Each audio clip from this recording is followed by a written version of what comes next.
కుడి కుడి ముక్కు మూసి ఎడ ముక్కు ద్వారా గాలి తీసుకోండి. తీసుకొని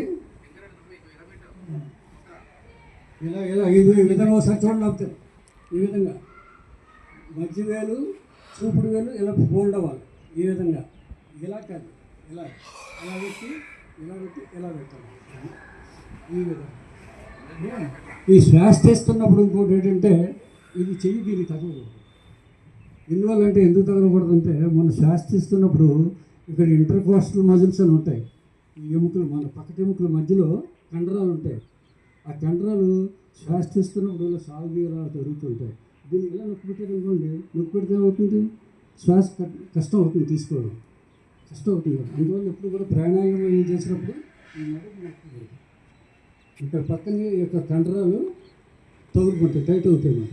అందువల్ల ఏంటంటే వాళ్ళు ఫ్రీగా అలా జరుగుతుంటుంది. లోపల డయాఫ్రామ్ కదులుతుంటుంది, ఇలా పైకి కిందకి తగినప్పుడు ఈ కండరాలు కదులుతుంటాయి. ఈ కదిలినప్పుడు ఏమవుతుంది, శ్వాస తీసుకున్నప్పుడు పైకి వస్తుంది, శ్వాస తీసుకున్నప్పుడు కిందకి వస్తుంది. అంటే ఇలా డయాఫ్రామ్ ఈ మజిల్స్ పైకి కిందకి కదులుతుంటాయి. ఇలా నొప్పుకుంటే దానికి ఇబ్బంది అయిపోతుంది.